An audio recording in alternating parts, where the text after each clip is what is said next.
2. Tapos, i-drag mo lang siya dun sa maliit na plus. Kung hanggang 10 siya, di tingnan mo yung 10. Yan. Kung hanggang 5 siya, ay di 5 lang, ganyan. So, 5 lang muna ang sample natin. Yan. Tapos, i-center mo siya. Okay, center.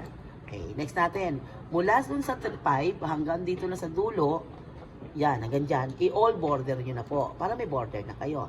So, pwede nyo na rin po yan lagyan ng slight lang na color. Para may kulay siya. Ngayon, dito sa name of product, i-type nyo lang po yun sa copy. Kunwari, cellphone. Tapos dito ay keyboard. Tapos dito ay mouse. Tapos meron tayong CPU case. Tapos meron tayong printer. Yan. Tapos ito, given na itong number, name of product, unit price, quantity sold, given yan. Itong sales saka percent of sales, ang ko-computing nyo po. So yun to, ang cellphone natin palagay mo 3.5. Number lang ha. Tapos sa keyboard, kunwari ang keyboard 600 lang. Ang mouse 250 lang. Ang CPU case mga 1.5. Tapos ang printer 3,500 kunwari. Yan. So pag meron ka na dito, i-type mo rin yung quantity sold. Given din po ito ha, given. So i-type nyo lang po. So yan. Ngayon itong quantity naka-center. Ito hindi, tsaka ito hindi, ito rin hindi.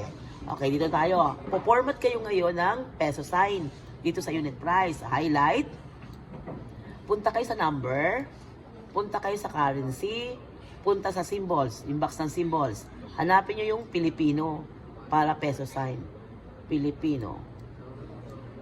Ayun. Oh. Tapos i-click nyo po yung OK. Then meron na siyang peso sign. Automatic may comma siya at may 2 decimal places. O dito tayo sa sales.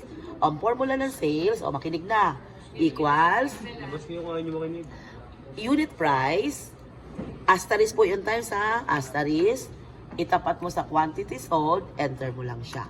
So ayun ang total niya, 3,500. Kasi isa lang yung quantity niya na binili. Ngayon, pag meron ka ng isang answer, no need na i-compute mo pa yan lahat. Drag na lang natin agad para madali. Dali ang buhay natin. O, plus sign na maliit ha. Huwag yung plus sign na malaki na ganito. Kasi pag plus sign na malaki, pag hinighlight mo yung pababa, pare-pareho ng number. So, dapat yung sagot niya ay magkakaiba. So, highlight, drag. So, yun. Iba-iba na yung sagot niya. So, depende dun sa number of sold na quantity niya. Okay, next. Para makopya mo yung sales o percent, para ma-sold mo, i-total mo muna yung sales. So, highlight mo siya hanggang may isang sobra. Para dun mo ilagay yung total. Click mo tong auto sum. O, click. O, yun. Meron na siyang lumabas na 26,500. So, pag may naglalabas pala po na asterisk, lakihan nyo lang yung space nyo para mag-expand out siya. So, dito na tayo sa percent. So, ang gagawin natin sa percent, ba't nag-red lahat? Black muna natin yan. Yan, ito lang ang red yung total. Dito naman, equals, ang formula, equals. Itapat mo lang sa katapat niya na sales, ang divide mo, slash, divide, doon sa total ng sales. So, enter mo siya. So, meron siyang 0.13. Ang haba. So, lagyan mo siya ng percent. Yun, para 2 decimal places lang. Hindi po siya pwedeng i-drag ng plus sign na maliit, ganyan. Hindi pwede. Kasi di po ang lumalabas. So, ang gagawin nyo po, 5 lang naman yan, mano mo na lang. So, equals, tapat, divide, tapos doon sa ilalim. Okay, equals, tapat, divide, sa ilalim. 5 lang naman, kaya-kaya nyo na yung paggawin isa-isa. Divide, sa ilalim. Okay, equals, tapat, divide, sa ilalim. Okay, kompleto na tayo ng table. Teka, yun. Nagkamali tayo ng enter. Sandali. Equals, tapos tapat, then divide, sa ilalim. Okay. So, kompleto na tayo ng table. So, dito tayo. Given po ito ha. Ipapatay po ito sa inyo. So, total, that's mean, median, tapos, merong minimum, maximum value, tapos minimum value, the number of entries. Yan. Na-type nyo po yan. Ngayon dito, yung formula. Sagutan mo yan. Naka-table din po siya. Yan. So, all border na lang. Yan. So, dito, para hindi ka na mag-compute ng total, ito pong dito sa ilalim, i-cut mo na lang yan. So, cut, gunting, lagay mo doon, paste. Hindi na siya. may total ka na. Ang formula niya, equal sum, open parenthesis, E5, letter E, row 5 hanggang row 9. So, yun po, row 9. Okay? So, aalisin ko yan. Gagawin natin yung formula, equals, sum, open parenthesis, i-highlight mo lang tong sales, then close parenthesis, enter. So, pareho lang din. Okay? So, i-cut mo na lang para hindi ka na bago-bago. So, all border mo yan. O, ito na tayo. Mean. Ang formula ng mean equals average, open parenthesis, kunin mo tong unit price. Yan po yung kukunin mo sa average. Tapos, enter mo lang siya. Okay? Equals, median. Median din po ang formula. Pero ang kukunin mo yung quantity sold. Okay na? Next, equals, max. Max lang. Tapos, ang kukunin mo yung sales. Okay. Then, yung mean equals mean lang din po. Tapos, total mo lang uli yung sales. Then, close parenthesis, enter. Sa number of entries, ay count. Open parenthesis, ito naman pong number ang kukunin mo. Tapos, enter mo lang siya. 5 ang total. So, pag meron ka ng ganito, punta ka na ngayon dito sa, pwede mo na siyang i-block. Yan, para pare-pareho sila. Pwede mo na rin siyang i-bold. Kasi meron po siya doong formatting na naka-bold siya, tapos parang naka-15, parang ganyan. Ay, since walang 15 dito, pwede mo po i-type dun sa loob yung 15.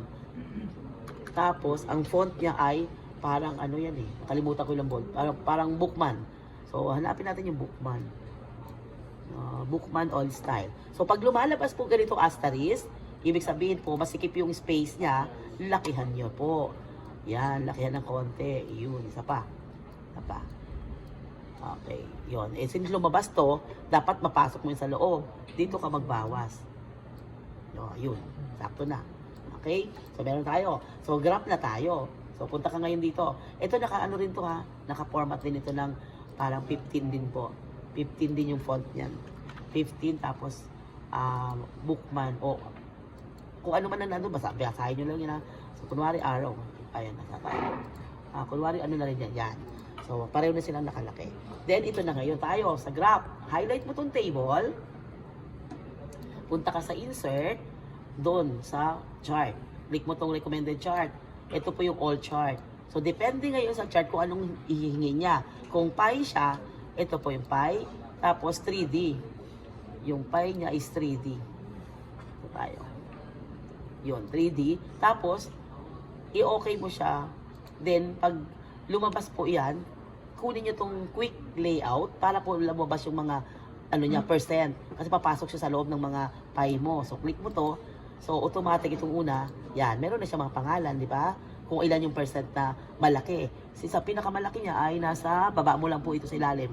Ang pinakapalaki natin percent ay, printer. So, ito yung printer niya. Yun, 37%. Ay, may 38%. Ano yung 38 natin? Ayan, cellphone. So, may cellphone. Ang mouse talaga naglolo ko. Yan. So, pag meron na tayong ganyan, ito na po ngayon ang babaguhin nyo ngayon, yung unit price. Papalitan nyo po siya ng percentage of monthly sales at ay nandun. So, nakasulat naman doon. Kaya gayahin na lang po. Tapos sa ilalim niya, yung apelido nyo po. De La Cruz, Juan A. Saka yung section nyo po. B6. Lab A or B. Tapos, ipo-format nyo po yan. So, i-center mo yan. Tapos, i-right-click mo siya. Naka-bold. Baka po 12 or 16 or something Tingnan na lang. Hindi ko matandaan Tapos, kunwari, ang ano niya is Century Gothic. So, hanapin nyo lang yung Century Gothic. Century Gothic. So, ayan na siya. Tapos, baka ang color po niya ng font mo ay kunwari, red. O, di red siya. Kung dark blue, the dark blue. Palitan nyo ng ganyan. So, click mo lang siya. Ito naman sa baba, itong mga number, i-click nyo lang po.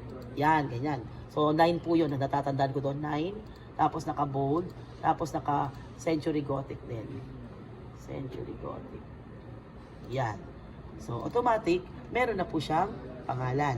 Tapos, tingnan nyo na po siya ngayon sa preview. Dito kayo mag-click sa gitna. Huwag kayo dito mag-click sa graph kasi isa lang makikita nyo.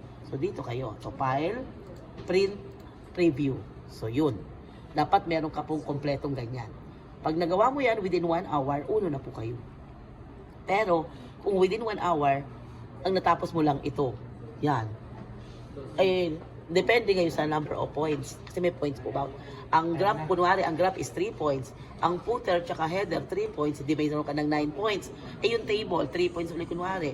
So, 9, 10, 11, 12. Eh, ang kalahati po ng score ay 17 ang pasa. So, 3 yung 17. So, kung maka-3 ka na, pasado ka, hindi ka na magre-reset. Pero, kung umabot ang oras ng 1 hour, at ito pa lang natatype mo, hindi mo pa nagawa lahat, ay reset ka.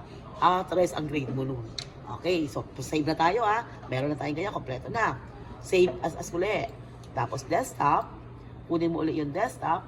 Tapos iyon, file name ulit tayo. Prelim, practical, assessment, number 2. Tapos, sa ano po, pangalan nyo? Saan tayo?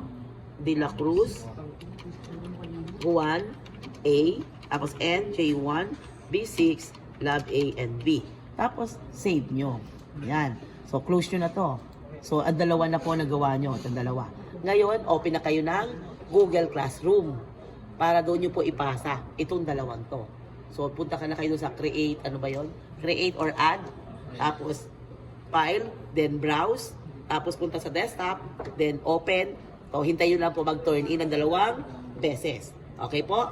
Sa, ano natin, sa ating sa mga B6 Lab A, Lab A nga ba akin?